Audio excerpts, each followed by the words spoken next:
Assalamualaikum. Alhamdulillah, alhamdulillah wa kafa wassalatu wassalamu ala nabiyina al-mustafa wa huwa ahlu tuqa wal wafa. Wassalatu wassalamu ala nabiyina Muhammadin sallallahu alaihi wasallam. Wa qala Rasulullah sallallahu alaihi wasallam, inna Allaha farada faraida fala tudayyi'uha wa hadda hududan fala ta'taduha wa harrama asya' fala tantahikuha wa sakata an asya' rahmatan lakum ghaira nisyanin fala tabhatsu anha. Alhamdulillah, jemaah sekalian rahmatullah subhanahu wa ta'ala dimanapun anda berada, baik yang hadir di Masjid Nurul Huda yang penuh dengan keberkahan dan sahabat-sahabat IKADI yang ada di streaming IKADI YouTube IKADI Kabupaten Belitung. Semoga kita semua dalam penuh dengan keberkahan dan kesehatan. Alhamdulillah, hari ini kita akan melanjutkan kembali kajian hadis Arba'in dan kita sudah sampai ke hadis yang ke-30 ya. Kemarin kita sudah sampaikan sebagian hadis tentang 30 ini, yaitu tentang rambu-rambu dalam perintah dan larangan Allah Subhanahu wa taala dan diamnya Allah Subhanahu wa taala. Allah mewajibkan kewajiban-kewajiban, artinya maka jangan disia-siakan Rasulullah, dan kemudian memberikan batasan-batasan, janganlah kita melampaui batasan tersebut, dan begitu juga Allah telah menetapkan yang diharamkan, maka jangan kita melanggarnya. Dan ada juga yang Allah diamkan, itu merupakan bagian dari rahmat rahmat Allah Subhanahu wa taala, bukan karena Allah lupa, akan tetapi agar kita lebih leluasa dalam bertindak maka wala tabhasu anha, jangan kita cari-cari ya. Oke, baik, kita lanjutkan. Kita sampai kepada bahasan terkait dengan, kalau nggak salah kemarin, ahkamul jarimah ya. Karena di sini ada bahasan terkait dengan wahadda hududan, had tersebut yang bahasan yang paling banyak nanti mungkin yang kita bahas, yaitu bahasan tentang jarimah ini ya, atau jinayah atau hudud ya, perbuatan dosa, pelanggaran syariat. Dan yang kita bahas dalam bahasa terkait dengan pelanggaran syariat dalam syariat Islam ya. Nah, bukan dalam hal pelanggaran hukum di dalam sebuah negara. Oke. Nah, kita awali bahwa Allah Subhanahu wa taala berfirman dalam Al-Baqarah, "Walakum fil qisas hayatun ya ulil albab la'allakum tattaqun." Di dalam qisas itu terdapat kehidupan. Nanti kan kita lihat apa maksudnya. Ya, bagi orang-orang yang mereka mengambil pelajaran di dalamnya, agar mengapa? Agar kita bertakwa. Nah, mungkin sekilas pernah kita bahas terkait dengan jarimah, di antaranya jarimah perbuatan dosa terkait dengan pembunuhan ya, dan perzinahan. Dan pada kesempatan ini kita akan bahas lebih dalam ya, lebih dalam, agar kita orang Islam kadang-kadang nggak mengetahui secara detail hukum-hukum terkait tentang perbuatan dosa dalam agama kita sendiri. Dan perbuatan dosa jarimah ini, nah ini akan diampuni Allah Subhanahu wa taala kalau kita ditegakkan atas kita had hukuman terhadap dosa yang kita lakukan. Nah, Imam Al-Mawardi kemarin kita sudah bahas sedikit ya, menyebutkan bahwa mendefinisikan jarimah itu adalah mahzurat syar'iyyah, adalah segala bentuk pelanggaran syarak, bentuk pelanggaran yang ditetapkan oleh syariat Islam, baik berupa melakukan perbuatan dosa maupun kemudian meninggalkan hal-hal yang diwajibkan. Nah, dengan apa? Dengan cara diancam dengan hukuman had atau tahzir. Takzir ya, atau takzir. Nah, unsurnya kemarin kita sudah sebutkan, di antaranya yaitu ada ar-rukn al-syar'i ya, unsur formalnya, yaitu telah ada aturannya. Jadi kalau sebuah daerah, nah dia memang tidak ada aturannya, tidak bisa diterapkan ya. Kalau seperti di Aceh kan memang konstitusi daerah mereka memang menerapkan syariat Islam. Nah, ini bisa diterapkan. Nah, kemudian ar-ruknu al-madi ya, telah terjadi ya, atau ada perbuatannya. Kemudian ada pelakunya. Ada aturannya ya, ada perbuatannya, ada pelakunya, baru bisa diterapkan kalau ada 3 unsur ini. Nah, ada juga mungkin yang dia sifatnya khusus ya. Misalnya mengambil harta orang lain secara diam-diam dari tempatnya dalam jarimah pencurian misalnya. Nah, mungkin dia ini tidak ketahuan ya. Tidak ketahuan. Ya sembunyi-sembunyi. Nah, menghilangkan nyawa manusia oleh manusia lainnya dalam jarimah pembunuhan. Ini secara khusus.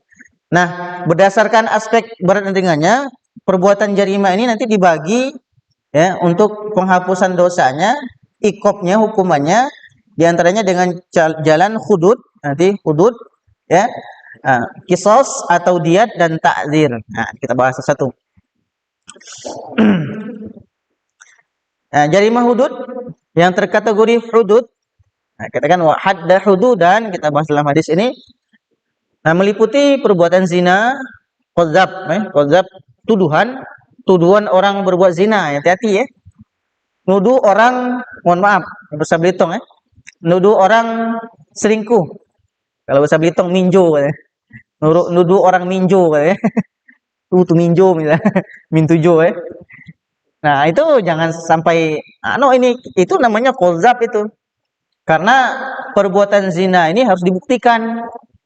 Dibuktikan dengan arba'ah syahadat. 4 saksi. Nah, itu lu pernah bahas ya. Nah, jadi tidak gampang menuduh orang menjadi pelaku zina. Bisa jadi nanti kita yang kena delik hukumnya gitu. Nah, nanti ada hukum untuk qadzab itu berapa kali dera, dicambuk. Kalau tidak terbukti melakukan perbuatan orang itu melakukan perbuatan zina. Minum khamar, pencurian, perampokan, pemberontakan, bahkan murtad. Nah, jarimah qisas atau diat itu meliputi pembunuhan sengaja. Ini juga kita akan bahas secara eksplisit ya. Qatl al-amd. Nah, ini bunuh dengan sengaja. Ada pembunuhan semi sengaja. Ada pembunuhan karena kesalahan atau tidak sengaja. Nah, kemudian pelukaan sengaja, melukai orang lain dengan sengaja, ya, pelukaan semi sengaja. Dan Imam Malik hanya mengaku jenis pembunuhan sengaja dan pembunuhan karena kesalahan atau tidak sengaja. Oke. Kemudian berikutnya jarimah ta'zir ini dibagi menjadi berapa bagian. Nah, ada bentuknya hudud atau qisas yang syubhat atau tidak memenuhi syarat, namun sudah merupakan maksiat, misalnya percobaan pembunuhan tapi belum dilakukan. Atau jarimah yang ditentukan oleh Al-Quran dan hadis, namun tidak ditentukan sanksinya. Seperti apa misalnya? Menghina orang lain, saksi palsu misalnya, tidak melaksanakan amanah, dan menghina agama. Ini mungkin yang menentukan qadi atau hakim, atau qudot, daerah yang di sana berlaku syariat Islam. Mungkin ini tergantung qadinya menentukan bentuk ta'zirnya bagaimana. Ta'zir itu hanya peringatan peringatan. Jadi diasingkan, ditegurkan misalnya. Salah satu yang Rasulullah lakukan pada sahabat dengan cara orang yang tidak ikut berperang sebuah perang itu Rasulullah tidak menegur selama kurang lebih sebulan. Jarimah yang ditentukan oleh ulil amri untuk kemaslahatan umum, misalnya melanggar lalu lintas misalnya. Nah, kalau kita kena hukum kenegaraan Nah, kalau di negara Islam misalnya sudah ditetapkan bahwa ada undang-undang pelanggaran lalu lintas, maka bisa jadi bentuknya ta'zir. Nah, selagi yang kita bahas ini adalah tatanan hukum syariat Islam.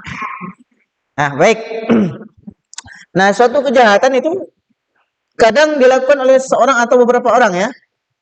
Dalam hal keikutsertaan berbuat jarimah langsung, para fuqaha membagi menjadi dua. Ada yang disebut dengan at-tawaqquf, yaitu ketika misalnya beberapa orang dia melakukan kejahatan bersama tanpa kesepakatan. Misalnya ya ketika sedang berlangsung demonstrasi misalnya, maka pelaku kejahatan dia melakukan sebuah kerusakan, sebuah kejahatan. Maka dalam hal ini kata fuqaha, yang bertanggung jawab itu pelakunya sendiri masing-masing. Berbeda dengan jarimah yang dilakukan secara bersama-sama, bentuknya at-tamallu, yaitu orang lah berencana gitu, melakukan sebuah perbuatan dosa bersama-sama, baik bentuknya perampokan, pencurian. Nah, ini maka karena sudah direncanakan, sudah disepakati bersama, maka yang bertanggung jawab adalah semua orang yang melakukan perbuatan jarimah tersebut. Nah, ini kata para fuqaha. Apalagi sampai misalnya ketika perbuatan itu bisa menewaskan seseorang. Nah, itu mereka yang bertanggung jawab bersama-sama. Nah, ada percobaan melakukan tindakan pidana, termasuk misalnya kategori jarimah ta'zir bukan had. Ya, ada 3 fase.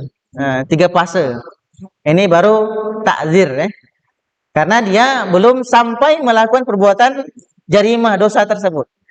Ada baru terlintas di pikiran. Marhalah at-tafkir. Fase baru nak mikir.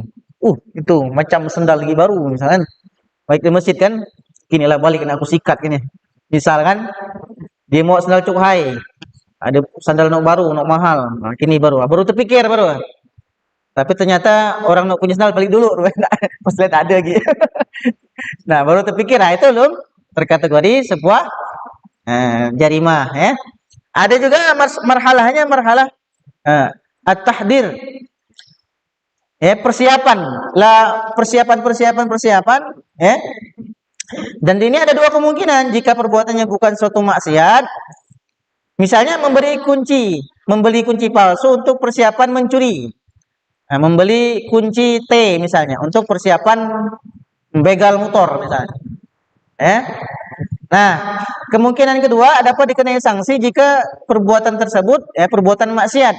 Misalnya dengan jalan membius korban, misalnya mau mencuri, membius korban, mau mencopet, membius korban, tapi tidak jadi misalnya. Tidak jadi karena keduluan ketahuan orang lain. Nah, ini fasenya masih takzir, belum terkategori jarimah. Tapi kalau sudah terjadi, sudah terkategori sebagai perbuatan jarimah.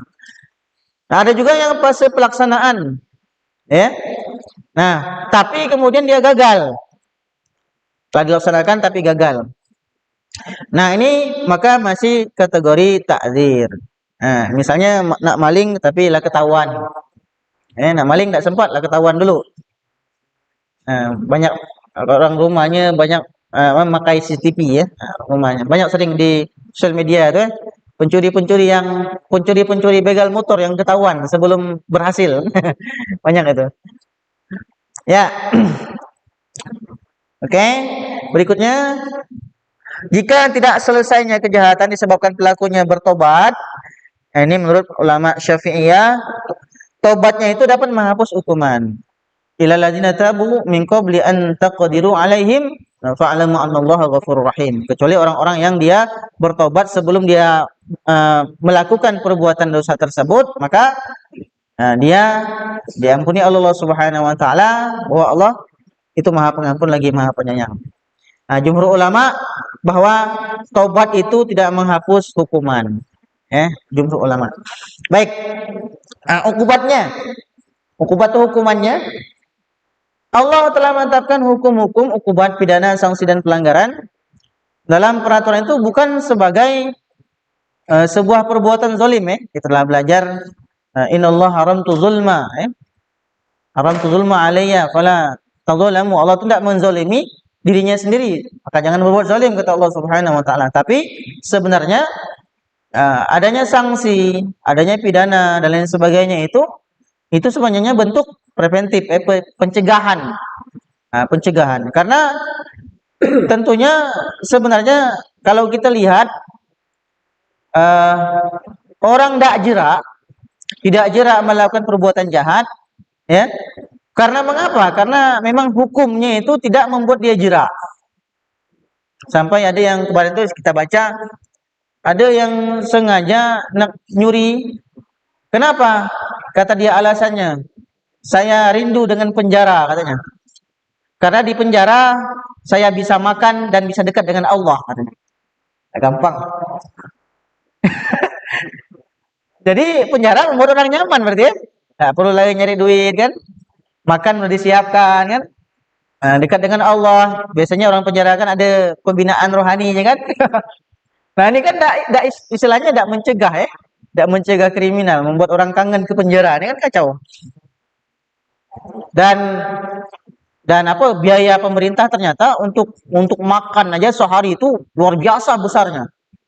Penjara itu ya besar ya, miliaran. Saya lupa pasnya berapa itu, miliaran. Jadi jadi banyak juga ya anggaran negara yang diserap untuk beri makan orang kriminal yang kalau keluar dia nyuri lagi gitu, mulak enggak apa-apa lah kata dia, masuk penjara nyaman di penjara pun gitu. Makan nyaman, teratur kan, bangun teratur, dapat siraman rohani pula, datangkan ustadz kan. Walaupun ngeri-ngeri sedap juga ngajar di penjara tuh. Saya pernah sekali isak khutbah di lapas. Tato gede waduh. Waduh, Ya, mana kalau lagi khutbah ini tikam jadi kan. Macam film-film aja ya.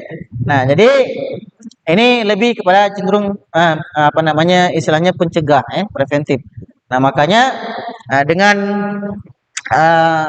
firman Allah Subhanahu wa lakum fil qisasi hayatun, bahwa bagi kalian dengan kisahnya ada kehidupan, kelangsungan hidup, ya ulil albab la'allakum tattaqun, wahai orang yang berpikir agar kamu bertakwa. Artinya ketika orang melihat ada orang yang dikisos karena dia membunuh, orang dalam negara itu tidak akan mungkin dengan gampang untuk menghilangkan nyawa orang. Saya pernah berkisah, dulu ada ustadz saya yang lagi belajar di Mekah dan Madinah, dulu pernah saya cerita ya. Nah, lagi lewat dia, lagi apa nih orang ramai-ramai, ternyata orang lagi melakukan kisos, potong kepalanya. Dia menyaksikan putus kepalanya berguling, mancit pula darahnya ke jubah dia. Nah, seminggu tidak makan katanya, ngedemam seminggu tidak makan.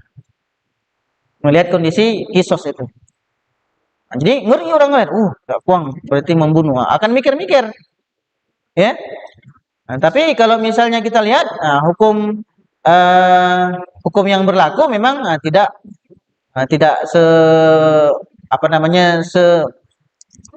sebagus Islam gitu ya. Kita lihat kita agama Islam, kita bilang sebaik, yang paling terbaik agama Islam. Bukan kejam, akan tapi Allah telah memperhitungkan, Allah telah melihat bahwa orang itu pasti akan takut melakukan pembunuhan kalau hukumnya kisos seperti ini. Nah, berikutnya yang dimaksud dengan hayatun, jaminan kehidupan itu yaitu melestarikan kehidupan masyarakat, bukan kehidupan sang terpidana, bukan. Yaitu untuk melestarikan kehidupan masyarakat tadi agar orang tidak gampang untuk membunuh. Oke, berikutnya kejahatan hudud, itu kejahatan yang paling berat dalam hukum pidana Islam dibandingkan dengan takzir, dibandingkan dengan yang lainnya. Nah, berikutnya perzinahan, ini kita sudah pernah bahas dulu tentang perzinahan ini. Antaranya Allah menyebutkan dalil keharaman zina, walladzina hum li furujihim hafizun, orang yang menjaga kemaluan mereka, illa ala azwajihim aw ma malakat aymanuhum fa innahum ghairu malumin, kecuali kepada pasangan atau hamba saya yang mereka miliki dan seterusnya. Allah juga mengatakan wala taqrabuz zina, jangan mendekati zina, innahu kana fahisyatan wa sa'a sabila. Karena itu adalah perbuatan fahsya dan seburuk-buruk ya, jalan. Nah, mendekatinya juga sudah diharamkan, apalagi melakukannya. Nah, ini terkait dengan perbuatan homoseks bagaimana? Ini ada pendapat menurut Imam Syafi'i, Imam Malik dan Ahmad. Nah, hukumannya sama dengan pelaku zina. Ya, baik homoseks, baik lesbian, baik liwat dan lain sebagainya. Itu sama dengan pelaku zina. Dan ini ada dalilnya dalam Al-Qur'an, wa'ada wa samud wa qad tabayyana lakum min masakinihim wa zayyana lahumus syaitanu a'malahum fasaddahum 'anis sabili wa kanu mustabsirin. Kita lihat kaum Ad dan kaum Samud ya. Telah nyata bagi kamu kehancuran mereka. Allah azab mereka. Kemudian innakum lata'tuna rijala syahwatan min dunin nisa. Kalian mendatangi laki-laki untuk menuntaskan syahwatmu, bukan datang kepada perempuan. Nah, ini kepada kaum Nabi Lut. Nah, ini jangan beritahu tapi ya. Yang ini jangan beritahu khusus ini. Abu Hanifah dan mazhab Zahiri mengatakan perbuatan liwat homoseks itu bukan perbuatan zina. Jangan beritahu tapi kita aja yang tahu ya, tahu kepada mereka. Nah, hukum jarima zina ini sanksinya bertahap. Pada awal permulaan Islam, sanksi zina itu ditahan di rumah sampai mati dan dicaci maki dulunya. Walati yatina al-fahisyata min nisaikum fastashhidu alaihinna arba'atan minkum.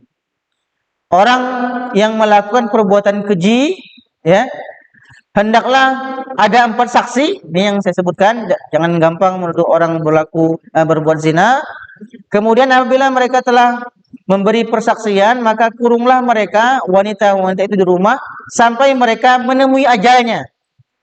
Dikucilkan di rumah sampai menemui ajal. Atau sampai Allah Subhanahu wa taala memberikan jalan lain kepadanya. Oke. Nah, kemudian sanksi berikutnya dicambuk. Tahu ya, azaniyatu wazani fajlidu kulla wahidin minhuma mi'ata jaldah. Seorang pezina laki-laki dan perempuan, maka cambuklah mereka dengan 100 kali cambukan. Wala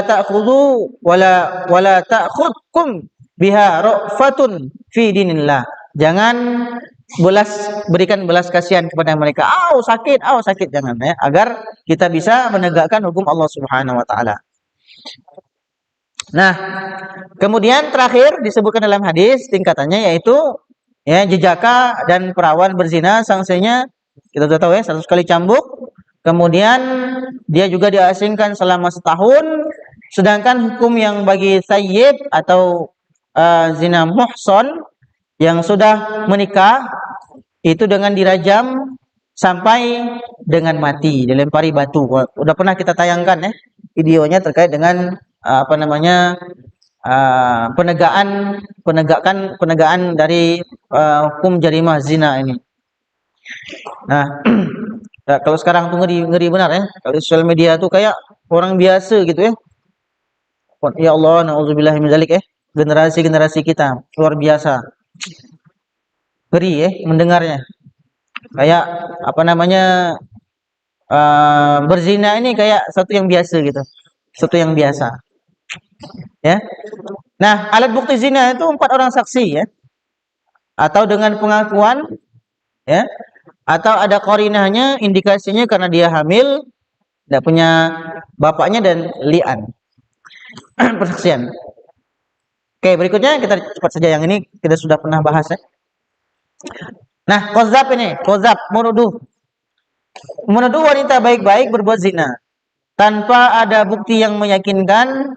Jika tidak terbukti, maka sang penuduh, sang qadzab itu dalam syariat Islam didera 80 kali.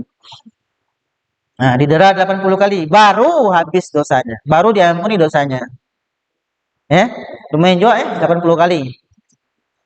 Nah, 80 garis di belakang cambuk. Nah, dalam Islam kehormatan pencemaran nama baik itu hak yang harus dilindungi. Kalau tempat kita di penjara ya, pencemaran nama baik. Nah, orang yang menuduh zina harus membuktikan kebenaran tuduhannya ya. Karena unsur jarima qadzab itu ada 3, yaitu menuduh zina atau mengingkari nasab. Menuduh zina, ini qadzab, menuduh Kemudian orang yang dituduh itu muhsan, orang yang dituduh itu lah kawin, lah nikah. Dan ada itikat jahat. Nah, dia nuduh ini niatnya niat jahat gitu. Untuk menjatuhkan orang tersebut, mencemarkan nama baiknya dan lain sebagainya. Nah, alat buktinya persaksian 4 orang, pengakuan si penuduh, dan menurut Imam Syafi'i dapat pula dibuktikan dengan sumpah. Bila yang tuduh itu istrinya dan dia menolak tuduhannya, maka suami yang menuduh dapat mengajukan sumpah li'an untuk perceraian. Nah, sanksi qadzab tadi sudah ini dalilnya 80 kali cambuk. Nah, berikutnya ada syarikoh. Nah, syarikoh ini pencurian. Rasulullah pun mengatakan dalam sebuah hadis laula Fatimah, kalau sekiranya Fatimah saraqat, dia mencuri, la qata'tu, aku akan potong tangannya. Nah, syarikoh ini pencurian, seperti mengambil harta orang lain secara diam-diam dengan maksud untuk memiliki harta dan tidak ada paksaan. Maling, rumah orang lagi sepi, datang masuk congkel anaknya, jendelanya, pintunya, masuk ke dalam. Dulu saya punya kawan orang Jakarta, pernah kerja saya pernah sampaikan kalau nggak salah pernah kerja di Saudi. Di sana itu ada aturannya, katanya ada aturannya. Ada aturannya kalau malingnya itu, mencurinya itu melewati beberapa pintu, misalnya pintu pagar, pintu depan rumah, pintu kamar. Kalau misalnya pintu pagar itu ada sanksi tersendiri. Melewati pintu rumah beda sanksinya. Kalau masuk pintu ketiga, nah itu baru kata dia. Itu bisa kena jarimah potong tangan tadi. Dan itu kadar emasnya juga ada. Itu yang dikatakan dia. Walau alam, saya belum cari referensinya, referensi bakunya, aturan di sana, tapi yang saya tangkap seperti itu. Jadi tidak gampang juga, istilahnya menegakkan had potong tangan ini. Kalau misalnya yang punya harta tersebut, dia memang menginginkan orang tersebut dipotong tangan, tapi kalau diampuni ya tidak. Nggak apa-apa lah kata dia, seperti dikembalikan. Itu tergantung Dan dalam ijtihad, potong tangan itu dilakukan oleh pencuri profesional. Ada, jadi pencuri amatiran ada pencuri amatiran. Pencuri amatiran itu paling menggale. Paling menggale kan, mending kelapa, pencuri amatiran. Lagi-lagi berharga Nah, potong tangan dalam keadaan tertentu dapat digantikan dengan hukuman lain yang lebih rendah. Dan begitu juga bisa mungkin lebih tinggi. Ada namanya juga hirabah. Hirabah ini adalah sekelompok manusia yang membuat keonaran, membuat kerusuhan. Bisa sampai melakukan pertumpahan darah. Bisa juga mungkin dengan merampas harta dan kekacauan. Hukuman bagi hirabah itu hukumannya bertingkat. Ada potong tangan, bisa jadi kalau mencuri, potong kaki kalau mengacau. Nah, atau kisos kalau membunuh, atau disalib kalau dia membunuh sambil mengacau. Di penjara bila mengacau tanpa membunuh dan mengambil harta. Itu tergantung nanti keputusan kodinya juga. Ada namanya baghi atau bughat atau pemberontakan. Pemberontakan yaitu keluarnya seseorang dari ketaatan kepada imam yang sah tanpa alasan. Pemberontakan merupakan upaya melakukan kerusakan. Islam memerintahkan pemerintah untuk berunding dan diperangi apabila dia tidak bersedia kembali bergabung dalam masyarakat. Bahkan seorang bughat baghi ini, orang yang membuat pemberontak ini, dia disebutkan mayatnya tidak perlu disolati, sebagaimana yang dilakukan oleh Ali bin Abi Thalib. Dikarenakan mengapa? Karena dia telah keluar dari ketaatan terhadap perintah Allah Subhanahu wa taala. Ati Allah wa ati'ul ulil amri minkum. Itu bughat. Khamar, khamar termasuk juga di sini narkotika, dan lain sebagainya. Nah, ini hukumnya 40 kali dera, 40 kali cambuk, dan juga sebagai bentuk takzir juga, sebagai bentuk peringatan. Kemudian berikutnya riddah, orang yang menyatakan kafir setelah beriman dalam Islam. Nah, baik dilakukan dengan perbuatan menyembah berhala, atau dengan ucapan bahwa Allah mempunyai anak, atau dengan keyakinan bahwa Allah sama dengan makhluk. Dalam hadis, orang seperti ini hukumannya dibunuh. Ya. Namun dalam pemahaman kontekstual, murtad itu hanya dihukumi takzir saja.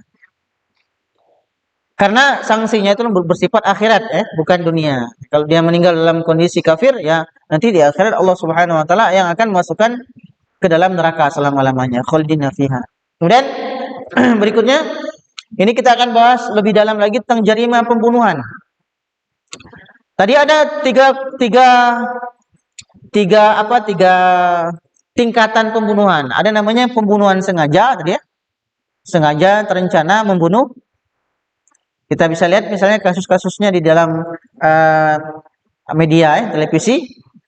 Nah, pembunuhan dengan sengaja. Ada juga namanya pembunuhan semi sengaja, shib al-amd, ya. Penganiayaan terhadap orang tidak bermaksud membunuh, tapi kemudian dia meninggal gitu.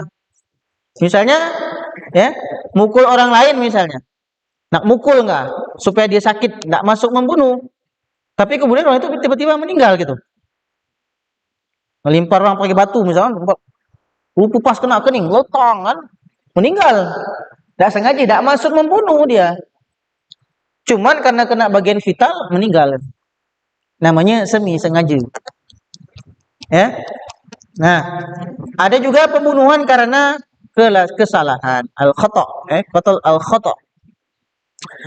Misalnya orang yang misalnya nimbak mana misalnya kan, nah nimbak burung, ternyata enggak kena burung, kena orang, meninggal. Enggak sengaja kan? Enggak sengaja. Misalnya bercangek misalnya, ngelempar orang pakai kerikil, pakai batu. Orang itu gini motor, kena helm meletak kan, ngelayang orang tuh, nerepak tiang, meninggal misalnya. Kan enggak sengaja, ya kan? Atau seperti misalnya ada beberapa kejadian saudara kita nabrak anak kecil, dalam kondisi cepat. Nah, termasuk misalnya kalau seperti kejadian yang ada perempuan polisi yang meninggal itu kan enggak sengaja juga itu, ya. Enggak sengaja kan? Enggak tahu mungkin dia dia enggak tahu. Nah, enggak ada niat bunuh soalnya dia. Tapi tiba-tiba orangnya meninggal dunia. Nah, itu dia tidak sengaja. Nah, ini ada ketentuannya.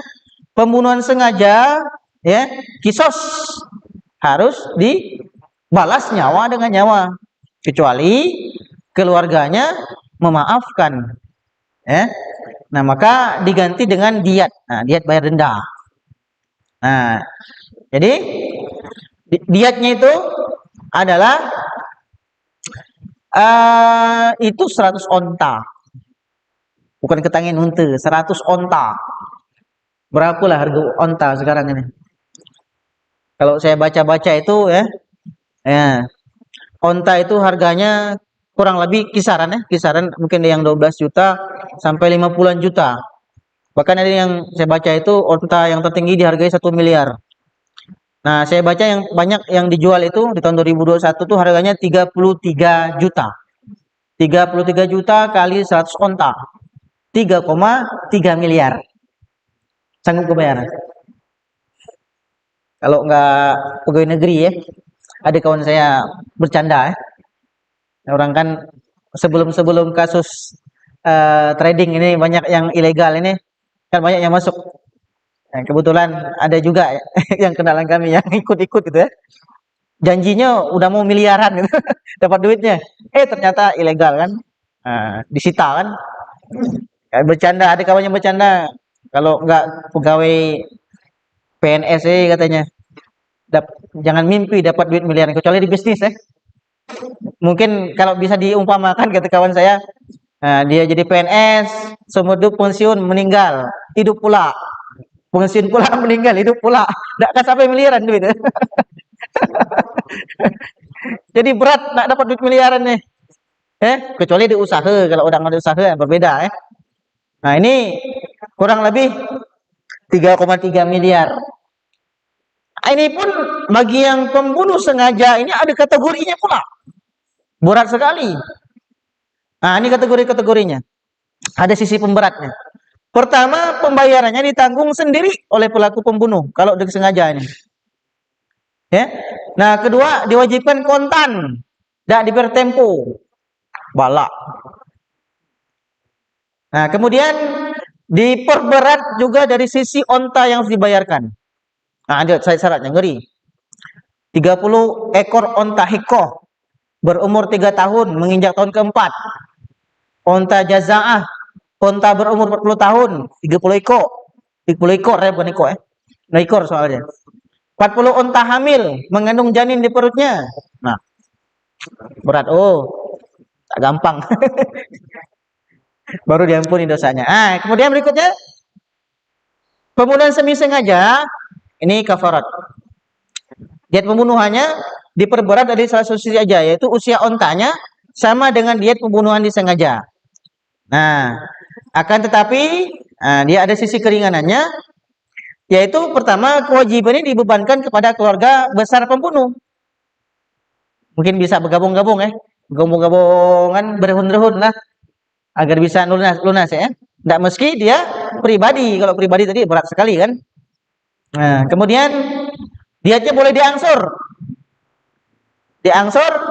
selama 3 tahun. Nah, tuh. Kemudian jarimah pembunuh tidak sengaja atau pembunuhan salah, pembunuhan tersalah. Keringanannya bisa diambil dari 3 sisi. Sisi pertama, kewajibannya dibebankan kepada al-aqilah juga, kepada keluarga besar. Yang berikutnya yaitu dibayar dalam 3 tahun sama dengan pembunuhan semi sengaja. Kemudian mendapatkan keringanan dari sisi usia onta, lebih ringan ini. Karena mungkin onta itu semakin tua, semakin berumur, semakin mahal. Pulaan susah pula nyari onta di sini, di Indonesia. Nak pergi ke Arab sana nyari ontanya. Ya, ketangin untu jalan apa ya sekarang? Nah, onta aslinya di Ragunan nggak ada. Onta asli. Kami aja tepat ngelihat nggak ada isak naik di Ragunan. Lah tua sekali ontanya. Nah, ini usianya yang pertama 20 ekor ya, onta betina usia setahun. Nah, kan lebih murah kan? Nah, 20 ekor onta jantan berumur setahun, lebih ringan pula. 20 onta betina 2 tahun, 20 onta betina hikoh tadi umur 3 menginjak 4 tahun, dan jazaah umur 4 tahun. Jadi semakin tinggi umurnya otomatis semakin mahal. Ya. Jadi berat. Jadi mikir-mikir ya. Mikir-mikir. Hikmah berlakunya hukum ini untuk keberlangsungan seperti itu kita bahas ya. Nah, ta'zir adalah hukuman yang bersifat mendidik atas perbuatan dosa yang belum ditetapkan syara. Ya. Dan keputusannya diserahkan kepada qadhi, kepada hakim. Nah, ini pelaksanaan juga tuh berbeda-beda tergantung kondisi dan keadaan ya. Dan ta'zir bisa sifatnya hal-hal yang mendidik dan tentunya bisa diterapkan dengan anak kecil sekalipun gitu. Misalnya tidak pakai misalnya di hijab, misalnya di Aceh misalnya diapakan gitu, diarak katanya, ketahuan berpacaran misalnya diarak sekeliling kampung misalnya, itu bentuknya sanksi sosial takzir, peringatan. Nah, atau dipanggil oleh penguasa setempat, diberikan peringatan, atau yang paling banyak sekarang itu tanda tangan di atas materai. Itu paling banyak. Dalam menetapkan takzir, prinsip utama yang menjadi acuan penguasa yaitu menjaga kepentingan umum dan melindungi setiap anggota masyarakat dari kemudaratan berbahaya. Oke. Nah, bentuknya bisa berupa cambuk mungkin penjara, mungkin pengasingan, menyita harta, mungkin mengubah bentuk barang, hukuman denda, atau peringatan keras, nasihat, celaan, pengucilan, pemecatan, bahkan mungkin sanksi sosial, publikasi. Hudud hikmahnya sebagai tindakan pencegahan. Kenapa ada hudud ini? Ini bukan Allah Subhanahu wa taala mau menzolimi manusia, tapi untuk pencegahan, ini sudah disampaikan. Yang kedua, menimbulkan efek jera, kemudian menemukan kesadaran bahwa setiap orang itu harus menghormati hak orang lain, menghargainya juga. Ya, hudud itu sebagai kafarat. Nah, kafarat artinya ketika kita membayar, ketika kita dijatuhkan vonis hukuman, ketika kita menjalankan hukuman ini, dosa kita diampuni. Kalau meninggal misalnya karena dirajam, maka dosa berzinanya itu akan diampuni. Tapi belum tahu dosa-dosa lainnya. Dosa lainnya banyak, lah sama aja mati masuk neraka. Berat sekali. Jadi maka dengan begini kita akan sadar bahwa jangan sampai kita melakukan perbuatan dosa dikarenakan sanksinya bukan hanya di dunia tapi juga sanksinya di akhirat. Ya, baik sampai situ dulu ya. Insyaallah kita lanjutkan. Ternyata tidak selesai ini. Mudah-mudahan pekan depan kita bisa lanjut ke hadis berikutnya terkait dengan zuhud ya. Nanti insyaallah tolong pantau terus kajian kita. Semoga Allah Subhanahu wa taala memberikan taufiknya pada kita semua. Hadanallahu wa iyyakum ajmain. Assalamualaikum warahmatullahi wabarakatuh.